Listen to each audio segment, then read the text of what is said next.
Hello दोस्तों, जोहार, नमस्कार, प्रणाम, सत श्री अकाल, अस्सलामु अलैकुम, आदाब। कैसे हैं आप सब? उम्मीद है आप लोग अच्छे होंगे। आज है 17 नवंबर 2024, दिन रविवार, बांग्ला 1 आघन, और आज हम हर रोज की तरह फिर से हाजिर हैं झारखंड के तमाम छोटी बड़ी खबरों के साथ।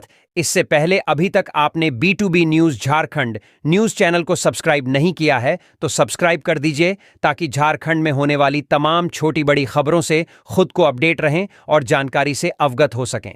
तो चलिए बात करते हैं, तमाम छोटी बड़ी खबरों पर नजर डालते हैं। जामा में बोली कल्पना सोरेन, केंद्र सरकार रॉयल्टी और मनरेगा का हजारों करोड़ रुपया रोक रखा है। कल्पना सोरेन ने आज जामा में चुनावी सभा को संबोधित करते हुए इंडिया गठबंधन की प्रत्याशी लुईस मरांडी के पक्ष में मतदान की अपील की। उन्होंने बीजेपी पर निशाना साधते हुए कहा कि बीजेपी की सरकार ने झारखंड को 1,36,000 करोड़ रुपए का भुगतान नहीं किया, जिसमें मनरेगा का बकाया भी शामिल है। यह राशि खनिज रॉयल्टी का है, जिसे राज्य की धरती से निकालकर केंद्र ने लिया है। कल्पना सोरेन ने कहा कि उनके पति और मुख्यमंत्री हेमंत सोरेन केंद्र से यह पैसा मांग रहे हैं ताकि राज्य में शिक्षा, सड़क और अन्य विकास योजनाओं को बढ़ावा दिया जा सके। उन्होंने कहा, बीजेपी की डबल इंजन सरकार के दौरान ये लोग हमारे स्कूलों को बंद कराते थे और लाखों लोगों का राशन कार्ड काट दिया था, लेकिन हमारी सरकार ने झारखंड में स्कूल ऑफ एक्सीलेंस शुरू किए ताकि गरीब बच्चों को अच्छी शिक्षा मिल सके। उन्होंने बीजेपी पर आरोप लगाते हुए कहा कि केंद्र ने झारखंड की रॉयल्टी और मनरेगा का बकाया राशि रोक रखी है और राज्य सरकार की योजनाओं में भी बाधाएं डाली जाती हैं। विशेष रूप से उन्होंने मैया सम्मान योजना का जिक्र किया, जिसके खिलाफ बीजेपी ने कोर्ट में PIL दायर किया था, लेकिन कोर्ट ने इस योजना को जारी रखने का आदेश दिया। कल्पना सोरेन ने कहा, बीजेपी का गैंग हमेशा हमारी योजनाओं को बाधित करने की कोशिश करता है, लेकिन राज्य की जनता ने पहले चरण के चुनाव में यह साबित कर दिया कि वे बीजेपी को नकार चुके हैं। राज्य की महिलाओं ने बड़ी संख्या में मतदान किया और दूसरे चरण में भी यही स्थिति रहेगी। उन्होंने कहा कि उनकी सरकार ने 25 लाख लोगों को आबुआ आवास योजना से जोड़ा और 20 लाख लोगों को हरा राशन कार्ड प्रदान किया। इन योजनाओं के लिए फंड की आवश्यकता होती है और जब वे केंद्र से इस पैसे की मांग करते हैं तो बीजेपी को यह नहीं अच्छा लगता। कल्पना सोरेन ने अंत में कहा कि झारखंड के लोगों ने एक बार फिर बीजेपी की नकारात्मक राजनीति को खारिज कर दिया है और उनकी सरकार राज्य के विकास के लिए लगातार काम करती रहेगी। झारखंड में रहना है तो यहां के लोगों के हिसाब से चलना पड़ेगा। कल्पना सोरेन। देवघर में सारठ विधानसभा के झामुमो प्रत्याशी उदय शंकर सिंह उर्फ चुन्ना सिंह के पक्ष में चुनाव प्रचार करने के लिए गांधी विधायक कल्पना सोरेन सारठ के पलमा पहुंची। उन्होंने वहां चुनावी सभा को संबोधित करते हुए कहा कि पार्टी का चुनाव चिन्ह तीर धनुष झुकना नहीं चाहिए, यह हमारा मान सम्मान है। 20 नवंबर को इस तीर धनुष को याद रखिए और वोट कीजिए। उन्होंने कहा कि हेमंत सोरेन आपके हक और अधिकार के लिए निरंतर लड़ रहे हैं। झारखंड बने हुए अभी कल ही हम लोगों ने 24 साल पूरे किए हैं। 24 साल में यह पहली बार हुआ है कि हमारी माता और बहनों के लिए हेमंत सोरेन ने क्रांतिकारी योजना लाई है। इस क्रांतिकारी योजना के खिलाफ भाजपा वालों ने हाईकोर्ट में PIL किया था, जिसे कोर्ट ने खारिज कर दिया, जो हमारी माता और बहनों की जीत है। ये लोग हर योजना के खिलाफ PIL करते हैं। जब झारखंड बना था तब भारतीय जनता पार्टी की सरकार ने पिछड़ों का आरक्षण 27% से घटाकर 14% कर दिया था, लेकिन हेमंत सोरेन ने पिछड़ों के लिए 27% आरक्षण विधानसभा में पारित कर दिया है। कल्पना ने कहा कि स्थानीय नीति हमारा स्वाभिमान है, जिसे पारित कर दिया गया है। इस चुनाव में हमारी अबुआ सरकार की जीत होने वाली है। हमारी सरकार गरीब, पिछड़ा, आदिवासी, दलित की सरकार है। भारतीय जनता पार्टी के जैसे पूंजीपतियों की सरकार नहीं है। झारखंड में अगर चलेगा तो अबुआ सरकार चलेगी। यहां नीतियां जनता के हिसाब से बनेगी। केंद्र सरकार महंगाई का बोझ हम लोगों के सिर पर लादती है, लेकिन इस महंगाई से कैसे छुटकारा पाना है, इसका रास्ता कभी नहीं निकालती है। फिर भी हेमंत सोरेन की सरकार में राज्यवासियों का बकाया बिजली बिल माफ कर दिया है और 200 यूनिट फ्री बिजली योजना लागू की है। ये सिर्फ झारखंड का बेटा हेमंत सोरेन नहीं कर सकता है। झारखंड की 55 लाख माता और बहनों को मैया सम्मान योजना से जोड़ा गया है और आगे भी इसमें और भी माता बहनों को जोड़ा जाएगा। सम्मान योजना के तहत 1000 की 4 किश्त जा चुकी है और अब दिसंबर से यह 2500 हो जाएगी। अभी झारखंड में बड़े बड़े नेता आए हुए हैं। केंद्र से कई मंत्री भी यहां कैंप कर रहे हैं। ऐसा लगता है कि ये लोग अपना राज्य छोड़कर झारखंड में बसने की तैयारी कर लिए हैं। उनसे यह कहना है कि अगर झारखंड में रहना है तो यहां के लोगों के हिसाब से चलना होगा, यहां बाहरीपन नहीं चलेगा। झारखंड में सिर्फ झारखंडियत चलेगी। पहले चरण के मतदान में माता और बहनों ने बढ़ चढ़कर हिस्सेदारी निभाई है और इस बार भैया सबसे निवेदन है कि मतदान में बढ़कर हिस्सेदारी निभाएं। जनसभा को झारखंड मुक्ति मोर्चा के प्रत्याशी उदय शंकर सिंह, जिला अध्यक्ष संजय शर्मा, वरिष्ठ नेता नरसिंह मुर्मू समेत अन्य लोगों ने संबोधित किया। रवीना टंडन ने बेटी राशा के साथ बाबा बैद्यनाथ मंदिर में की पूजा अर्चना। देवघर में बॉलीवुड की जानी मानी अभिनेत्री रवीना टंडन ने शनिवार को बाबा बैद्यनाथ के दरबार में हाजिरी लगाई। उनके साथ उनकी बेटी राशा ठंडानी भी थी। मंदिर प्रबंधक रमेश परिहस्त ने विधि विधान पूर्वक रवीना टंडन और उनकी बेटी को पूजा अर्चना करवाया। मंदिर परिसर में मां बेटी की एक झलक पाने के लिए प्रशासकों की भीड़ उमड़ी। पूजा अर्चना के बाद रवीना अपने होटल लौट गई। शनिवार सुबह में रवीना टंडन बेटी के साथ हवाई जहाज से मुंबई से देवघर पहुंची थी। पहले लोगों को लगा कि रवीना टंडन इलेक्शन चैंपियन में किसी पार्टी के लिए देवघर पहुंची है, लेकिन मंदिर में पूजा अर्चना के बाद रवीना सीधे होटल के लिए निकल गई। मिथुन चक्रवर्ती ने नाला विधानसभा में भाजपा प्रत्याशी के पक्ष में की चुनावी सभा। भीड़ का उमड़ा सैलाब। जामताड़ा नाला विधानसभा में भाजपा प्रत्याशी माधव चंद्र महातो के पक्ष में चुनाव प्रचार करने बॉलीवुड के मशहूर अभिनेता मिथुन चक्रवर्ती पहुंचे। उनका स्वागत करने के लिए क्षेत्रीय लोगों की अपार भीड़ उमड़ पड़ी। मिथुन चक्रवर्ती हेलीकॉप्टर से चुनावी सभा में पहुंचे और उन्होंने अपने फिल्मी अंदाज में डायलॉग बोलकर सभा को संबोधित किया, जिससे लोगों का खूब मनोरंजन हुआ। मिथुन चक्रवर्ती ने सभा में कहा कि झारखंड में बदलाव की जरूरत है और इसके लिए भाजपा प्रत्याशी माधव चंद्र महातो को भारी मतों से जिताना होगा। उन्होंने इस दौरान कहा, झारखंड में परिवर्तन होगा तो यह राज्य और उन्नति की ओर बढ़ेगा। सभा में उपस्थित भारी भीड़ को देखकर मिथुन चक्रवर्ती ने खुद को सौभाग्यशाली बताया और कहा कि इतनी बड़ी संख्या में लोग उनका समर्थन करने पहुंचे हैं, यह उनके लिए गर्व की बात है। दूर दराज के गांवों और शहरों से महिलाएं, पुरुष, बच्चे और युवा बड़ी संख्या में मिथुन चक्रवर्ती को देखने और उनके भाषण को सुनने के लिए पहुंचे थे। भाजपा के प्रत्याशी माधव चंद्र महातो का मुकाबला झामुमो के वर्तमान विधायक और झारखंड विधानसभा अध्यक्ष रविंद्र नाथ महातो से है। यहां बंटी बबली की सरकार चल रही है। हेमंत विश्व शर्मा। बोकारो जिला के बेरमो विधानसभा के जैना मोड़ में भाजपा प्रत्याशी रविंद्र कुमार पांडे के आम सभा में संबोधित करने असम के मुख्यमंत्री हेमंत विश्व शर्मा पहुंचे। उन्होंने हेमंत सरकार पर बरसते हुए कहा कि यहां बंटी बबली की सरकार चल रही है जो युवाओं को छलने का काम किया है। यहां आलमवीर आलम और इरफान अंसारी जैसे लोगों सरकार में होना दुर्भाग्य की बात है। इन्हीं लोगों के चलते बांग्लादेशी घुसपैठियां आदिवासी महिलाओं से शादी कर जमीन हड़पने का काम किया जा रहा है। विश्व शर्मा ने कहा, काटोगे तो बटोगे।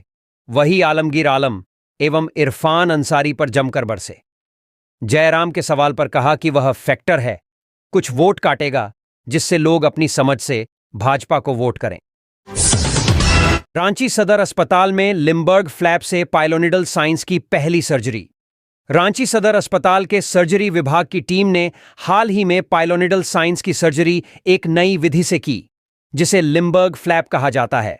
यह सर्जरी 18 वर्षीय मरीज पर की गई, जो नामकुम के रहने वाले थे और पिछले 1 साल से पीठ के निचले हिस्से से पानी बहने की समस्या से जूझ रहे थे। सर्जरी के बारे में जानकारी देते हुए डॉक्टर अजीत कुमार ने बताया कि पाइलोनिडल साइंस एक ऐसी स्थिति है जिसमें पीठ के निचले हिस्से में एक इन्फेक्शन होता है, जो आमतौर पर उन लोगों में ज्यादा पाया जाता है जिनके पीठ और निचले हिस्से में बाल अधिक होते हैं।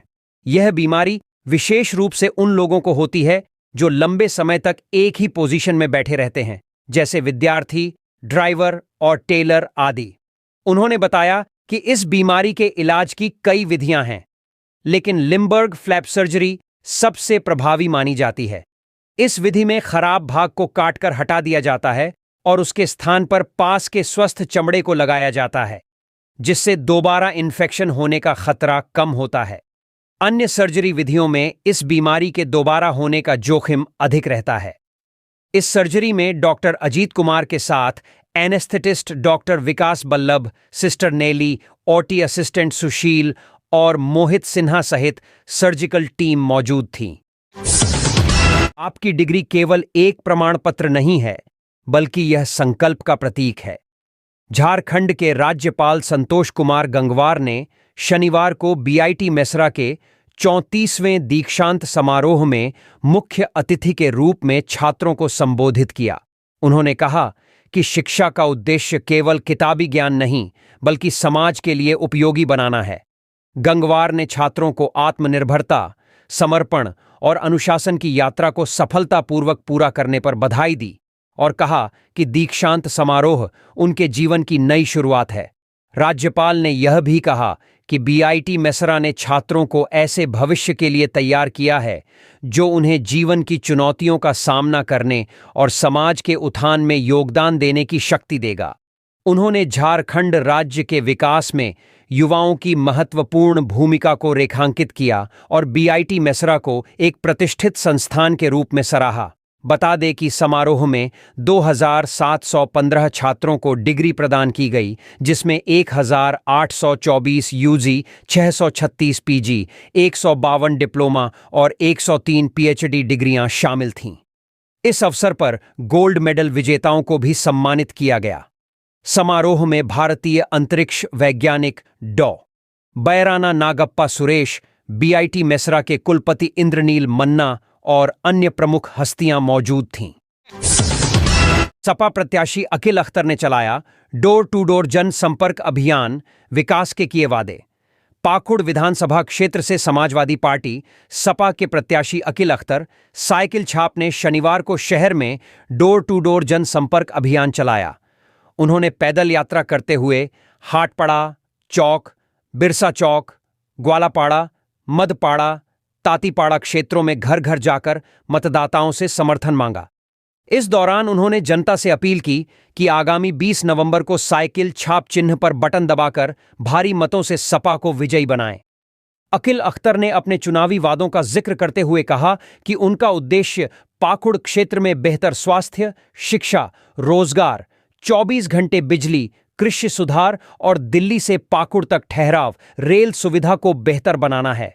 उन्होंने यह भी वादा किया कि वह शहरी जलापूर्ति योजना के तहत हर घर को नल का पानी पहुंचाने का सपना पूरा करेंगे और गंगा नदी के पानी का उपयोग इस योजना के तहत किया जाएगा।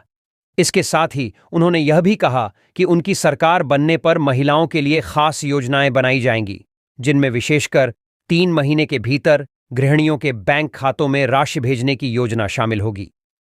अकिल अख्तर के साथ इस जनसंपर्क अभियान में सपा नेता सीमा सोनी भगत, पूर्व वार्ड पार्षद सोना दास, श्रुति दास, लक्ष्मी दास, बबलू भगत सहित बड़ी संख्या में महिलाएं भी शामिल थीं। अकिल अख्तर ने जनता से आग्रह किया कि आगामी चुनाव में सपा को भारी समर्थन दें ताकि पाकुड़ क्षेत्र का विकास और समृद्धि हो सके। निरंजन राय भाजपा में होंगे शामिल, बाबूलाल मरांडी का रास्ता हुआ साफ। झारखंड में भाजपा के प्रदेश अध्यक्ष बाबूलाल मरांडी के खिलाफ चुनावी मोर्चा खोलने वाले निर्दलीय नेता निरंजन राय अब भाजपा ज्वाइन करेंगे। यह कदम पार्टी के लिए अहम साबित हो सकता है, क्योंकि धनवार विधानसभा सीट पर उनके द्वारा निर्दलीय नामांकन दाखिल किए जाने से भाजपा को काफी परेशानियों का सामना करना पड़ रहा था। अमित शाह की मौजूदगी में लेंगे पार्टी की सदस्यता। सूत्रों के अनुसार केंद्रीय गृह मंत्री अमित शाह की रांची में आयोजित एक सभा के दौरान भाजपा नेता हिमंता बिस्वा शर्मा निरंजन राय को पार्टी में शामिल कराने के लिए लेकर पहुंचे। इससे पहले निरंजन राय को भाजपा में शामिल करने के लिए पार्टी ने कई प्रयास किए थे, लेकिन बातचीत नाकाम रही थी। अब उनके पार्टी में शामिल होने से भाजपा को राहत मिल सकती है, क्योंकि निरंजन राय समाज सेवी होने के साथ साथ धनवार विधानसभा क्षेत्र में एक प्रभावशाली नेता भी माने जाते हैं। धनवार सीट भाजपा के लिए प्रतिष्ठा की सीट बन चुकी है, क्योंकि इस सीट से बाबूलाल मरांडी को उम्मीदवार बनाया गया है। निरंजन राय का निर्दलीय नामांकन भाजपा के लिए एक चुनौती बन गया था, क्योंकि उनकी लोकप्रियता और खासकर भूमिहार जाति से आने के कारण क्षेत्र में उनका अच्छा जनाधार है। अब यदि वह भाजपा में शामिल होते हैं तो यह कदम पार्टी को न केवल चुनावी लाभ दिला सकता है, बल्कि बाबूलाल मरांडी के लिए भी राजनीति में राह आसान हो सकती है। हेमंत सोरेन ने आदिवासियों की भूमि और जनसंख्या को कम करने के लिए घुसपैठियों को झारखंड में बसाया है। दुमका में बोले अमित शाह। झारखंड के दुमका में चुनावी रैली को संबोधित करते हुए केंद्रीय गृह मंत्री अमित शाह ने मुख्यमंत्री हेमंत सोरेन पर कड़ा हमला किया। उन्होंने सीएम हेमंत सोरेन से सवाल करते हुए कहा कि वह ट्वीट कर जवाब दें कि जब केंद्र में यूपीए सरकार थी तो आदिवासियों के लिए केवल 28,000 करोड़ का बजट था, जिसे मोदी सरकार ने बढ़ाकर 1,33,000 करोड़ किया। अमित शाह ने कहा, जब झारखंड के लिए संघर्ष हो रहा था तब कांग्रेस की सरकार ने गोलियां और लाठियां बरसाईं, और आज वही हेमंत सोरेन कांग्रेस और राजद की गोदी में बैठकर मुख्यमंत्री बने हैं। उन्होंने यह भी आरोप लगाया कि मुख्यमंत्री हेमंत सोरेन ने आदिवासियों की भूमि और जनसंख्या को कम करने के लिए घुसपैठियों को झारखंड में बसाया है। अमित शाह ने कहा कि झारखंड राज्य की स्थापना में महत्वपूर्ण भूमिका अदा करने वाले अटल बिहारी वाजपेयी के नेतृत्व वाली सरकार थी, जबकि राज्य को संवारने का काम प्रधानमंत्री नरेंद्र मोदी कर रहे हैं। उन्होंने आदिवासी गौरव दिवस का उल्लेख करते हुए कहा कि मोदी सरकार ने आदिवासियों के लिए कई योजनाएं बनाई हैं, जिनमें 200 करोड़ की लागत से 10 आदिवासी म्यूजियम का निर्माण शामिल है। उन्होंने कहा, आजादी के 85 सालों में कोई प्रधानमंत्री धरती आबा के गांव नहीं गए, लेकिन पीएम मोदी ने वहां जाकर आदिवासी समाज को सम्मान दिया। अमित शाह ने कांग्रेस सरकार के समय के बजट की तुलना करते हुए कहा कि यूपीए सरकार ने आदिवासियों के लिए बहुत कम बजट रखा था, जबकि मोदी सरकार ने इसे बढ़ाकर 1,33,000 करोड़ किया।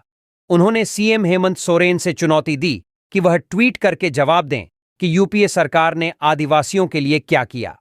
अमित शाह ने कहा कि हेमंत सोरेन आदिवासी समाज के लिए कुछ नहीं कर रहे हैं, बल्कि वोट बैंक की राजनीति के लिए घुसपैठियों को राज्य में लाकर आदिवासियों की जनसंख्या और भूमि को कम कर रहे हैं। अगर शुक्रवार को स्कूल बंद हो सकते हैं तो हमें भी मंगलवार को स्कूल बंद करने का अधिकार है। हिमंता बिस्वा शर्मा। जामताड़ा में शनिवार को असम के मुख्यमंत्री सह झारखंड विधानसभा चुनाव के सह प्रभारी हिमंता बिस्वा शर्मा जामताड़ा में चुनावी सभा को संबोधित कर रहे थे। झारखंड विधानसभा चुनाव के सह प्रभारी और असम के मुख्यमंत्री हिमंता बिस्वा शर्मा ने जामताड़ा में चुनावी सभा को संबोधित करते हुए विपक्ष पर तीखा हमला बोला। उन्होंने कहा कि यह चुनाव केवल राजनीतिक सत्ता का नहीं, बल्कि रोटी, बेटी और माटी को बचाने की लड़ाई है। हिमंता बिस्वा शर्मा ने जामुमो और कांग्रेस के नेताओं पर जमकर हमला किया।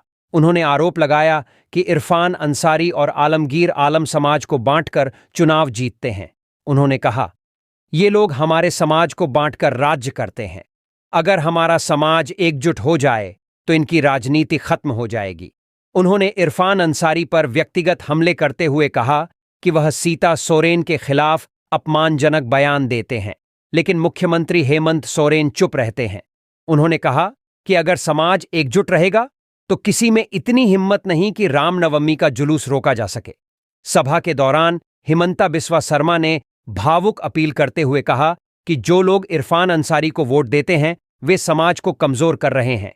उन्होंने कहा, अगर आप लालच में आकर ऐसे लोगों को वोट देंगे तो आपकी बेटी भी सुरक्षित नहीं रहेगी। शर्मा ने इस चुनाव को अस्मिता और संस्कृति की लड़ाई बताया। उन्होंने आरोप लगाया कि झारखंड के कुछ जिलों जैसे पाकुड़, साहिबगंज और जामताड़ा में शुक्रवार को स्कूल बंद किए जाते हैं ताकि नमाज अदा की जा सके। उन्होंने कहा, अगर शुक्रवार को स्कूल बंद हो सकते हैं तो हमें भी मंगलवार को स्कूल बंद करने का अधिकार है, ताकि हम हनुमान जी की पूजा कर सकें। हिमंता बिस्वा शर्मा ने देश की धर्मनिरपेक्षता पर चर्चा करते हुए कहा कि भारत को हिंदू राष्ट्र बनाया जा सकता था, लेकिन हमारे बुजुर्गों ने धर्मनिरपेक्षता का रास्ता चुना। उन्होंने झारखंड में धार्मिक असंतुलन को लेकर सवाल उठाए और इसे समाज के हितों के खिलाफ बताया। हिमंता बिस्वा शर्मा ने लोगों से अपील की कि वे समाज को एकजुट रखें और ऐसे नेताओं को नकारें जो समाज को तोड़ने का काम करते हैं। उन्होंने कहा कि यह चुनाव सिर्फ नेताओं के बीच नहीं, बल्कि झारखंड की संस्कृति, अस्मिता और परंपराओं को बचाने की लड़ाई है। चुनाव के बीच झामुमो ने लिट्टीपाड़ा विधायक दिनेश विलियम को पार्टी से निकाला। जाने वजह। झारखंड मुक्ति मोर्चा झामुमो ने चुनाव के बीच लिट्टीपाड़ा विधानसभा के विधायक दिनेश विलियम मरांडी को पार्टी से निष्कासित कर दिया है। झामुमो केंद्रीय समिति के महासचिव विनोद कुमार पांडेय ने इस निर्णय की जानकारी देते हुए एक पत्र जारी किया, जिसमें कहा गया है कि दिनेश विलियम को पार्टी से 6 वर्षों के लिए निष्कासित किया जाता है। क्या हैं आरोप? झामुमो ने आरोप लगाया कि विधायक दिनेश विलियम मरांडी ने पार्टी और गठबंधन के निर्णयों के खिलाफ सार्वजनिक रूप से बयानबाजी की थी। पार्टी द्वारा विलियम से इस मामले पर स्पष्टीकरण मांगा गया था, लेकिन उन्होंने निर्धारित समय सीमा के भीतर कोई जवाब नहीं दिया। महासचिव ने कहा कि इस चुप्पी से यह स्पष्ट हो गया कि आरोप सही हैं और विधायक के पास उनके प्रत्युत्तर में कोई उचित जवाब नहीं था। क्या कहता है झामुमो? झामुमो के बयान में यह भी कहा गया कि विधायक ने अपनी असहमति को पार्टी के अंदरूनी मंचों पर न रखकर सार्वजनिक मंचों पर रखा, जो गंभीर अनुशासनहीनता के अंतर्गत आता है। पांडेय ने बताया कि विलियम से पत्र प्राप्ति के 24 घंटे के अंदर उनका पक्ष मांगा गया था, लेकिन जवाब न आने के कारण उन्हें पार्टी से निष्कासित किया गया। 6 साल पार्टी से रहेंगे बाहर। पार्टी द्वारा लिया गया यह कदम चुनावी समय में उठाया गया है, जब राज्य में राजनीतिक माहौल गर्म है। विधायक को 6 वर्षों तक पार्टी से बाहर रखने का निर्णय लिया गया है, जिससे यह स्पष्ट है कि झामुमो पार्टी अनुशासन को लेकर सख्त है और अपनी विचारधारा के खिलाफ किसी भी बयानबाजी को बर्दाश्त नहीं करेगा। भगवान बिरसा मुंडा का नाम राष्ट्रीय स्तर पर, लेकिन झारखंड में मचा बवाल। दिल्ली के सराय काले खां का नाम बदलकर अब बिरसा मुंडा चौक कर दिया गया है। केंद्र सरकार के इस फैसले को लेकर राजनीतिक विवाद शुरू हो गया है। झारखंड के मुख्यमंत्री हेमंत सोरेन और झारखंड मुक्ति मोर्चा झामुमो ने इस फैसले का विरोध करते हुए इसे आदिवासियों और मूलवासियों का अपमान बताया है। मुख्यमंत्री हेमंत सोरेन ने कहा कि भगवान बिरसा मुंडा को उनके कद के अनुरूप सम्मान नहीं दिया जा रहा है। अगर केंद्र सरकार वास्तव में बिरसा मुंडा का सम्मान करना चाहती है तो नए संसद भवन का नाम उनके नाम पर रखा जाना चाहिए। उन्होंने यह भी कहा कि झारखंड के बाहर बिरसा मुंडा को सम्मान देना एक सकारात्मक कदम हो सकता है, लेकिन इसे राजनीतिक एजेंडे के तहत नहीं होना चाहिए। नाम बदलने का यह फैसला झारखंड विधानसभा चुनाव के समय आया है, जिससे इसे राजनीतिक चश्मे से देखा जा रहा है। झामुमो का आरोप है कि केंद्र सरकार आदिवासियों के प्रतीक बिरसा मुंडा के नाम का उपयोग कर राजनीति कर रही है। दूसरी ओर भाजपा इसे भगवान बिरसा मुंडा के प्रति सम्मान और उनकी विरासत को राष्ट्रीय पहचान देने का कदम बता रही है। सराय काले खां का नाम किसके नाम पर पड़ा, इसे लेकर इतिहास में स्पष्टता नहीं है। कुछ जानकारों का कहना है कि काले खां 14वीं शताब्दी के सूफी संत थे, जबकि कुछ इसे औरंगजेब के समय के सेनापति से जोड़ते हैं। इस क्षेत्र का नाम इन्हीं ऐतिहासिक व्यक्तित्वों के नाम पर रखा गया था। बिरसा मुंडा का नाम आदिवासी समाज में गौरव का प्रतीक है। झामुमो का कहना है कि यदि कोई व्यक्ति या समाज भगवान बिरसा के नाम पर अपने बच्चों का नाम रखता है तो यह आदिवासियों का अपमान कैसे हो सकता है। इस विवाद ने आदिवासी सम्मान और राजनीतिक स्वार्थ के मुद्दे को गरमा दिया है। जमशेदपुर में युवक की गोली मारकर हत्या, एक घायल। जमशेदपुर जिले के औलीडीह थाना क्षेत्र अंतर्गत डिमना रोड पर आपसी रंजिश के चलते अपराधियों ने एक युवक की गोली मारकर हत्या कर दी। मृतक की पहचान टोनी सिंह के रूप में हुई है, जबकि इस घटना में विष्णु नामक युवक घायल हो गया है। बता दें कि यह घटना आधी रात को डिमना रोड स्थित उमा टिफिन के पास हुई। बताया जा रहा है कि टोनी सिंह अपने दोस्तों के साथ वहां खड़ा था, तभी एक काले रंग की गाड़ी उसके आसपास संदिग्ध रूप से घूमती रही। कुछ देर बाद मोटरसाइकिल पर सवार 3 युवकों ने मौके पर पहुंचकर टोनी पर फायरिंग शुरू कर दी। अपराधियों ने टोनी के सिर में गोली मार दी। जिससे उसकी मौके पर ही मौत हो गई। इस दौरान विष्णु नामक युवक, जो घटनास्थल पर मौजूद था, के पैर में भी गोली लग गई। उसे तुरंत इलाज के लिए Tata main hospital TA match में भर्ती कराया गया, जहां उसका इलाज चल रहा है। घटना की सूचना मिलते ही पुलिस मौके पर पहुंची और जांच शुरू की। पुलिस ने घटनास्थल से एक संदिग्ध कार जब्त की है। औलीडीह थाना प्रभारी अमित कुमार ने बताया कि शुरुआती जांच में यह मामला आपसी रंजिश का लग रहा है।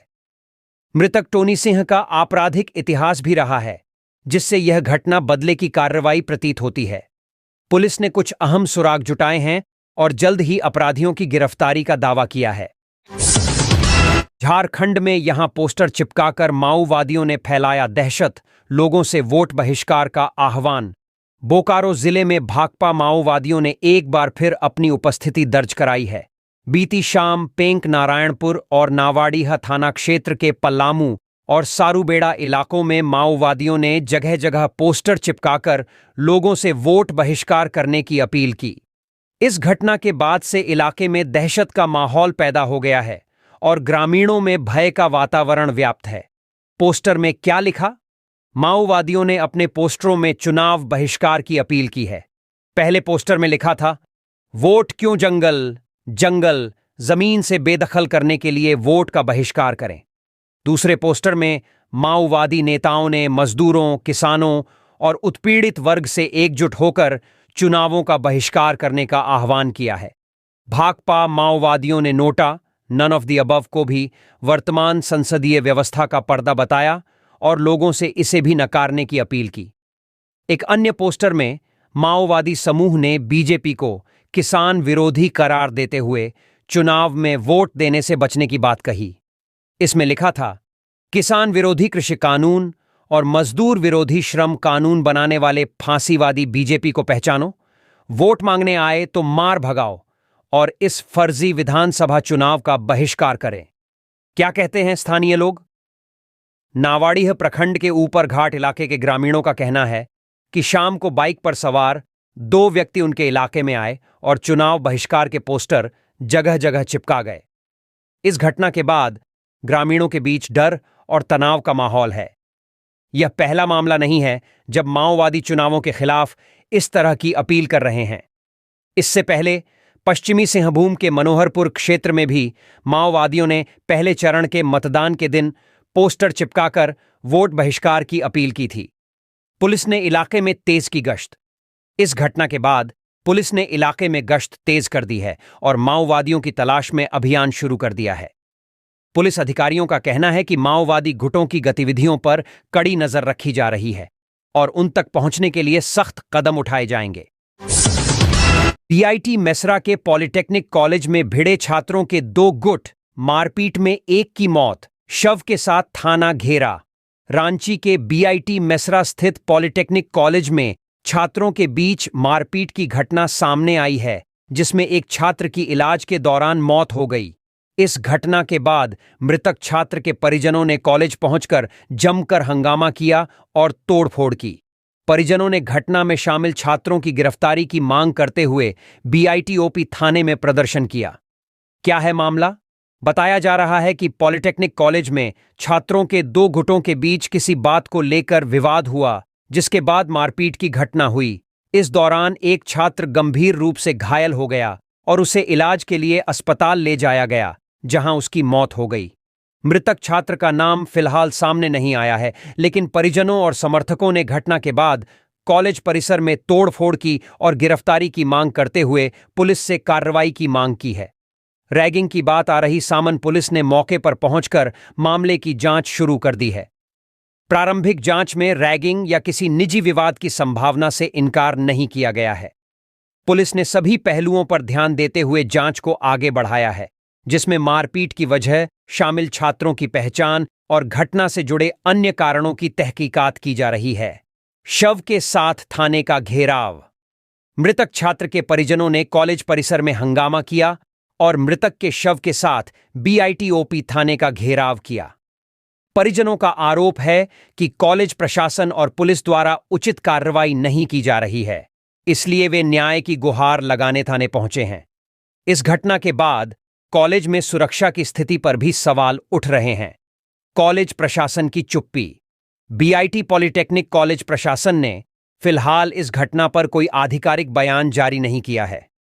वहीं रांची पुलिस ने मामले की गंभीरता को देखते हुए आरोपी छात्रों के खिलाफ कड़ी कार्रवाई करने की बात कही है।